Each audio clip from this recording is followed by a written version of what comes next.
IPMI International Business School students, MBA class of March 2023. This is our video about doing business in Indonesia. We proudly present our beautiful country, Indonesia. It is the world's fourth most populous country with abundance of natural resources. Jakarta is the capital city and the center of the economy. Indonesia is a multicultural and pluralistic with Bhinneka Tunggal Ika as our motto, which reflect the harmony of unity. Bahasa Indonesia is the official language, but English is widely spoken in business settings. There are plenty of investment opportunities. Number 1, vast consumer base with a population of over 270 million. Number 2, growing middle class. Number 3, the country's economy is expanding and diversifying, providing ample investment opportunities. Number 4, key sectors for investment include infrastructure, tourism, and manufacturing. Number 5, favorable investment climate. Number 6, abundance of natural resources who unlocks opportunities in various industries like mining, agriculture, and energy.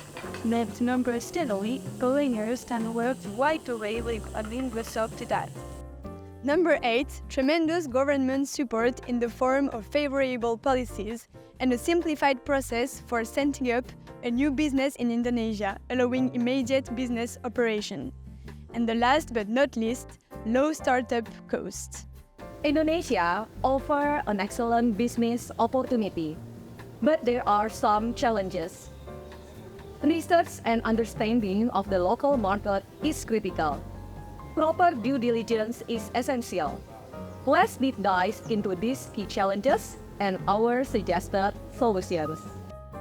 Indonesia is a country that has the fourth largest population in the world at 267 million people, with the majority is Muslim, which is a center of the world's leading halal producers.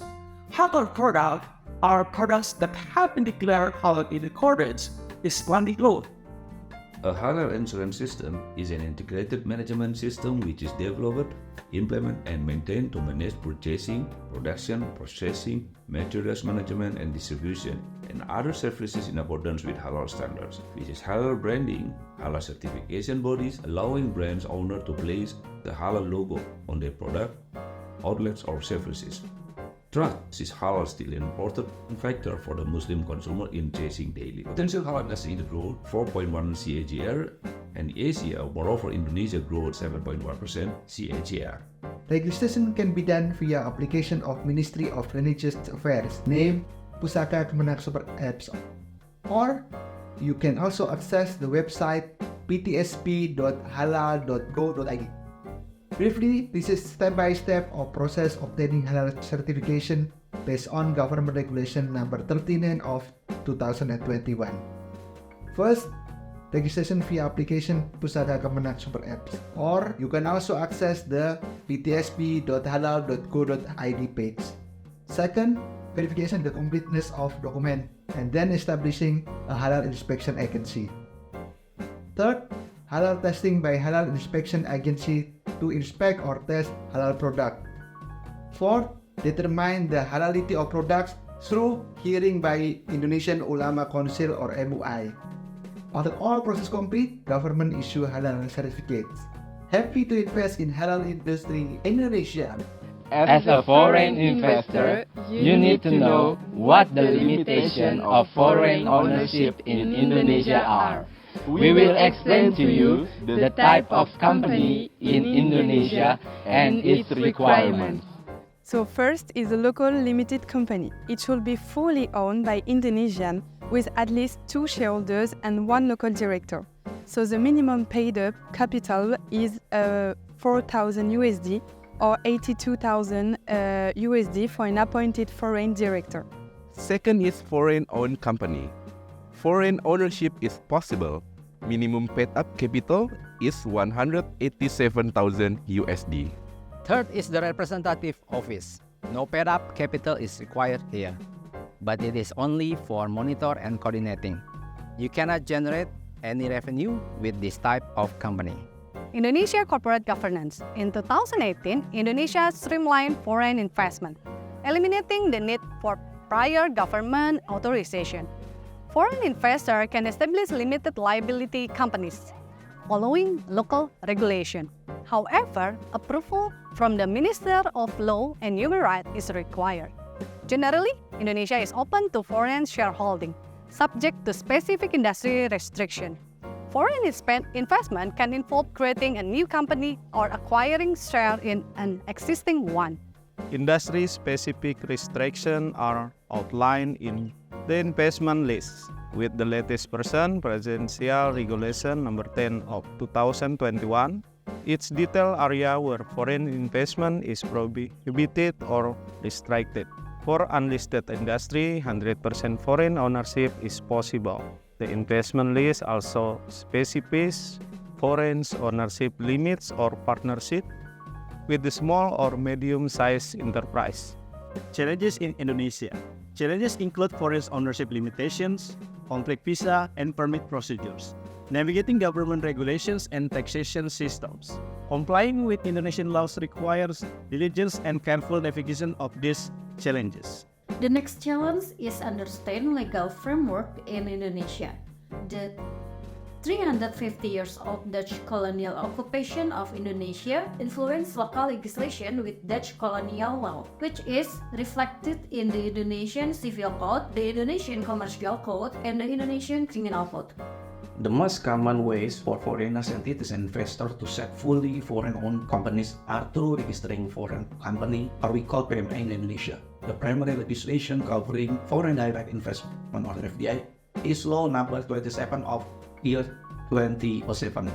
While sectors close to all investors such as marijuana, alcohol drinks, weapon, casino, and etc.